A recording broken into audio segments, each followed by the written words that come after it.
I'm running it. I mean, no, I'm running it.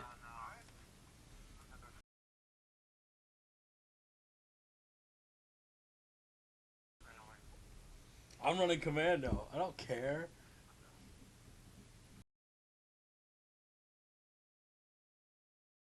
What's up, guys? XCOM Banks here, and we're bringing you a brand new video. And today is going to be the Q&A that I've been promising for so long. I know on Twitter, if you guys have followed me for Twitter for like the past 3 months, I do believe people's been like using the hashtag and messaging me Q&A and kind of haven't done it yet. So I have a bunch of questions here along with some search and destroy gameplay. So yeah, let's get this started. All right. First question comes from Marcus, and he said, "What's your favorite Call of Duty and why?" Obviously, my favorite Call of Duty is Modern Warfare 2. Why is it my favorite Call of Duty? Because that's pretty much what I started on back whenever I started playing PS3 and then switched over to Xbox 360. So pretty much that's why.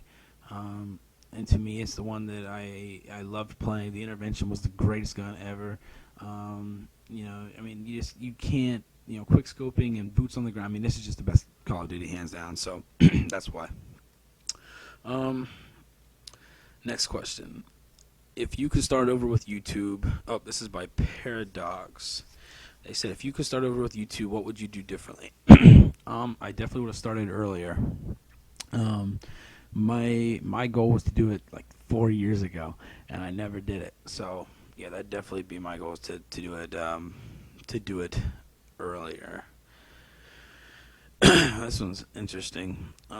This one's by only Ifna. Okay. Would you rather get kicked in the balls every day for a month or cut off your arm with a butter knife? um, Dang. I'd cut off my arm with a butter knife, hands down. All right. Next question. This one's by MVSE. How do you say that? If you were to kick someone from XCon right now, who would it be? Uh, Dank. Definitely Dank. Just get rid of him. Yeah, definitely Dank. How did you come up with Banks? And if you weren't XCon Banks, what would your name be in XCon? And that's by Christian Thermals. Banks came from whenever I first started PS3, um, back like 7 years ago. My mom was actually working at a bank, which that's where the name Banks comes from. And then my first gamer tag for PS3 was actually like Tri Banks or something like that. And I got Tri because there was like 3 banks in our county that my mom had worked at, all through the same name. So that's definitely where that came from. If I was to be a different name, I'd probably go back to Carnage because that one kind of stuck too. So probably XCon Carnage or XCon Banks, either one. This one is from Grimsy. Are you going to start uploading more?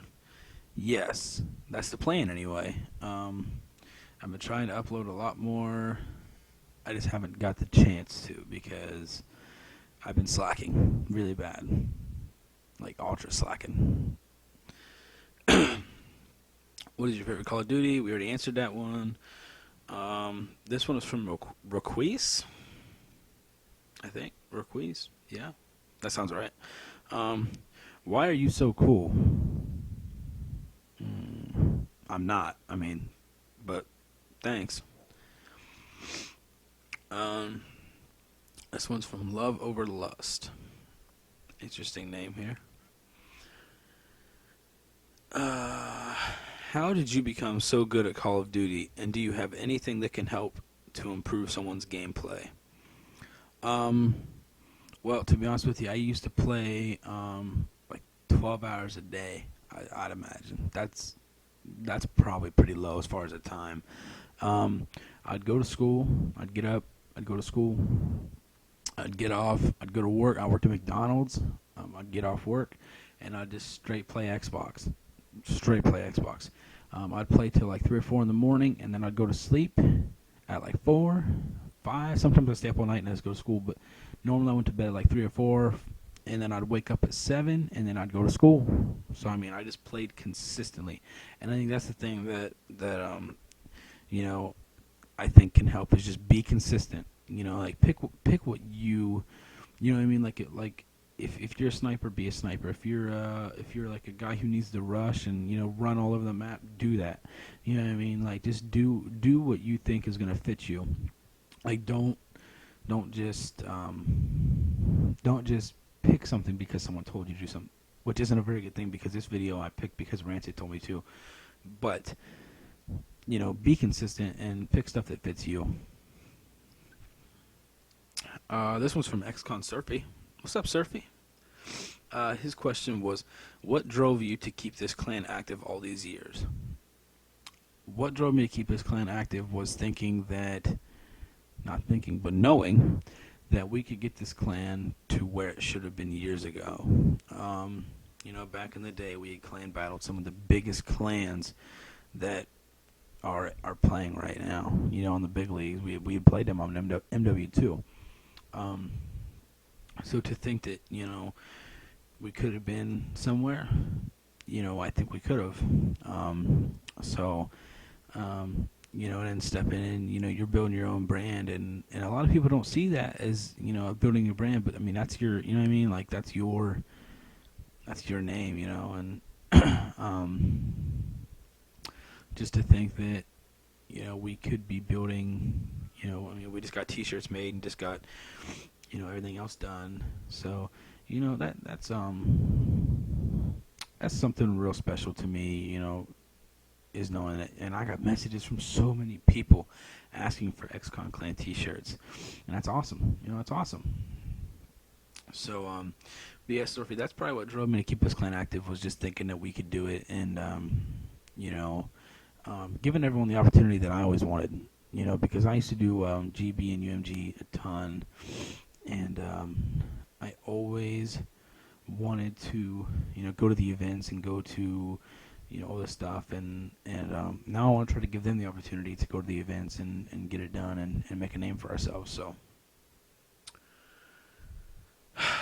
this one's from XCon Archangel. Man, why do I always say that? Archangel. Man, I always get this so mixed up. I'm sorry, man. I'm sorry, Zach. His question was, who is your favorite XCon competitive member? Don't do this to me. Don't do this to me, man. Dang. You're really making this hard, because I don't know. I like you all evenly. I love you all evenly. You guys are awesome. Sorry I can't pick one. But yeah, you guys are awesome. Keep on grinding. Keep on doing what you guys are doing. Yeah, just keep on doing what you're doing, man. This one came from Trinity Wright 679. And she said, what do you think you were doing, right? What do you think you would be doing if you never played video games? Drugs. Definitely drugs. No, I'm just kidding. But, what would I be doing if I didn't play video games? I'd probably still be, like, out doing stupid stuff. Like, if you know any of my closer friends, I used to be like I wouldn't really say like a bad teenager, but then again, like I wasn't like the greatest. I did stuff that probably wasn't supposed to be doing. And I think Kane was to blame for that. Which I'll probably have to post him in a YouTube video so you guys know about Kane. But yeah, probably because I hung out with Kane, could have changed my life if I didn't play video games. So, yeah. This one comes from Secret Shy X12. She said, what's something that always gets you motivated? Something that always gets me motivated is whenever I get messages from kids or from people, saying that this is the reason this is the reason that I started, to do something, or you really inspired me. Like, I got a message from a guy the other day on Twitter. His name's Hayden Wright. He messaged me and he said, "Hey Banks, I just want to say thanks for everything you do. You've inspired me to be myself and just to be positive. Ever since I started watching your YouTube videos, now I want to be a YouTuber and maybe someday join your organization. That's my dream. Listening to your view on life has really helped me out because of me always getting bullied and talked down, too, even by my own family. So thanks, Banks, for everything." I messaged him back with, "Yo, what's good, little man? I really do appreciate everything you just said there, and thanks for being a fan of me and the team. Your support means the world to us. As far as the bullying and stuff goes, you just gotta ignore that stuff. Ignore the negativity, and you gotta be positive. If you ever need anything, feel free to message me. Please don't take this as an invitation to spam my inbox. But if you truly need anything, I'm here for you. Again, thanks for being a fan. Banks." And so that, that's the reason I do it, because, these kids, you got to help everyone out, All right. So this is the last question. And it is, if you could send a message to all the teenagers that suffer from bullying right now, what would you tell them? I would tell them to just keep, smile and keep moving on. Most definitely. I get a lot of messages from people in the Klan, out of the Klan, fans, whatnot, that, suffer from bullying. And it sucks. It sucks reading these messages. I'll read one of these to you that I had got. And so this is the message I had got. He said, "So I was living in a bounce," I think he meant bunch. He said, "So I was living in a bunch of different places every 3 years. I'm not anymore, so it's always been rough. I would have to lose friends and stuff, and then when I eventually moved to California, that's when it was super noticeable that I was being bullied. I was kicked to the ground, spit on. It was hell. Then one day I was pushed up against a wall. I was being choked, everything. When I went black, everything went black. I passed out and no one cared, so I woke up off the ground and it was lunch now, and I was the one getting yelled at. So then I moved here. The bullying continued. I tried suicide. I used to cut myself. I'm considered an emo scum. I wear a lot of bracelets. I used to smoke weed, etc." I replied to him, "Well, dude, don't try that stuff anymore. You're family. I can't imagine not having you around. You're an amazing dude, a great kid. You just gotta forget that those people exist, or even just approach one of them. There's got to be a ringleader or something. Let them know this is seriously making you unhappy, and just to please leave you alone. Apologize for anything that they could be mad about, even if you've done nothing wrong. If it continues, you're going to have to stand up to them. And stand up for yourself. If you won't, nobody will. Don't let fear determine what you do with your life, and never allow someone to take your happiness away from you. This message seriously breaks my heart, and from what I've gathered, you're a cool kid, and I would have definitely befriended you in high school, 100%. Sometimes people are jealous or looking for laughs. Focus less on them and focus more on people who are actually your friends. Forget being normal and popular, because being normal is lame anyways. I wish the best for you, homie, and I'll be here if you ever need me." So, that's definitely, a reason that I like doing what I do, is because I can talk to these kids, So, there's a kid actually on the team, so it was definitely heartbreaking to hear that, but, he knows I'm always there for him, so. But, so this concludes today's Q&A. So this is Q&A number 1. Going to hopefully be many more to come throughout this long journey. I just want to thank you guys for watching this video, checking everything out. It means a lot. So, all right, guys. This has been Banks Q&A, and we'll see you next time. Hey, young homie, what you tripping on? Looking at life like, how did I get it wrong? Life's too short, gotta live it long. To my brothers and sisters, from where we get along. Hey, young homie, what you tripping on? Looking at life like, how did I get it wrong? Life's too short, gotta live it long. To my brothers and sisters, from where we get along.